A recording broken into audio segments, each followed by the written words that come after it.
सगळे, आशा करते मजेत असेल.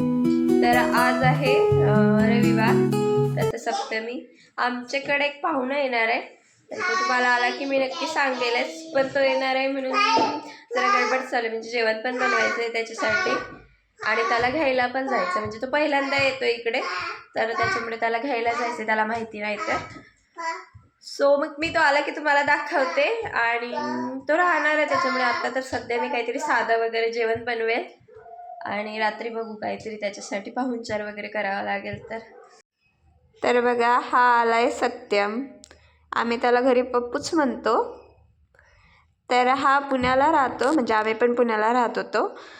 तर भरपूर दिवस झाले त्याची आमची काही भेट नाही, म्हणून तो पुण्यावरून आम्हाला इकडे भेटायला आला. पहिल्यांदाच आलाय. तर भरपूर दिवसांनी वेदाला आरवला बघितलं, त्यामुळे त्यांची अशी काहीतरी मस्ती चालू होती. गावाला गेल्यावर कसं असं म्हणजे एकत्र राहिल्यावर असतं तसं चालू होतं त्यांचं मस्ती वगैरे करणं. आणि नंतर मग म्हणजे दुपारी जेवण वगैरे आवरून आराम करून संध्याकाळी स्वयंपाक करायला घेतला आहे. म्हणजे खरं तर त्याला नॉनव्हेज आवडतं, पण आज रथसप्तमी असल्यामुळे ते तर काही बनवू शकत नव्हती, म्हणून गोड बनवायचं होतं. माझा ट्रायपॉड तुटला आहे, म्हणून त्याला म्हटलं बाबू तूच जरा काही शूट घे माझं. तर मग मी लगेच इकडे स्वयंपाकाला लागली होते. माझा हा किचन ओट्यावरचा पसारा प्लीज इग्नोर कराय, कारण मग आता काहीतरी गोड करायचं म्हटलं की भरपूर राडा होतो. तर असं गप्पा मारत मारत माझा स्वयंपाक चालला होता, तो शूट पण घेतोय माझा. आणि आमच्या गावच्या अशा गप्पा पण चालल्या होत्या नाही का, म्हणजे तो गावाला जाऊन आला एवढ्यात. आम्ही भरपूर म्हणजे 5-6 महिने झाले गावाला नाही गेलो, तर तो सगळं काही गावचं सांगत होता नाही का, सगळ्यांच्या तब्येती वगैरे कशा आहे काय. तर इकडे बघा, माझं जेवण पण बनवून झालं होतं, त्याला जेवायला दिलं आधी.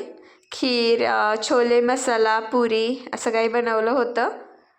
तर वेदा आरव पण त्याच्यासोबत जेवायला बसले, म्हणजे त्यांना तर असं झालं दुपारपासून म्हणजे सर्व त्याच्यासोबत करायचं, एकत्र जेवायचं. वेगळं जेव म्हटलं तरी नाही, त्याच्याच ताटात जेवायचे.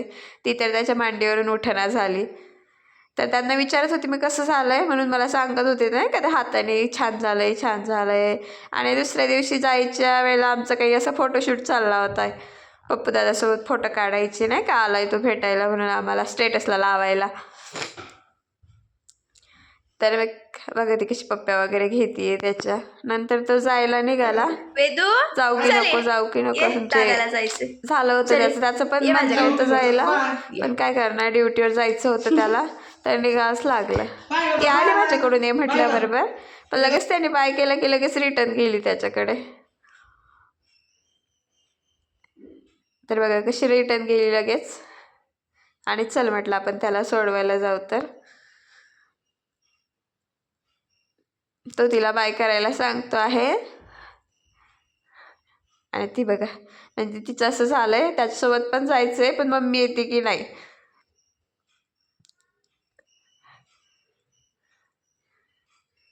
आणि मग जायला निघालो बाहेर. रिक्षा स्टँडवर गेल्यावर त्यांनी लगेच घेतलं तिला. रिक्षात बसली की परत यायलाच बाहेर तयार नव्हती रिक्षातून. तिला चल चल करते मी, त्याला जायचंय तर नाही, ती मस्त जाऊन बसली रिक्षात तिकडून. बघा म्हणजे त्याच्या मांडीवरून उठून तिला सीटवर बसायचं होतं आणि यायचंय पण नाही रिटर्न. चला चला चला चला पटकन जायचंय. मी तिला सारखी चल म्हणत होते, चल बाबा ये लवकर. आणि नंतर मग आमचं रडणं चालू झालंय, रिक्षातून काढून घेतलंय बळजबरीने. तर काय झालं काय झालं काय, दादाला ड्युटीवर जायचंय ना म्हणून गेला. चला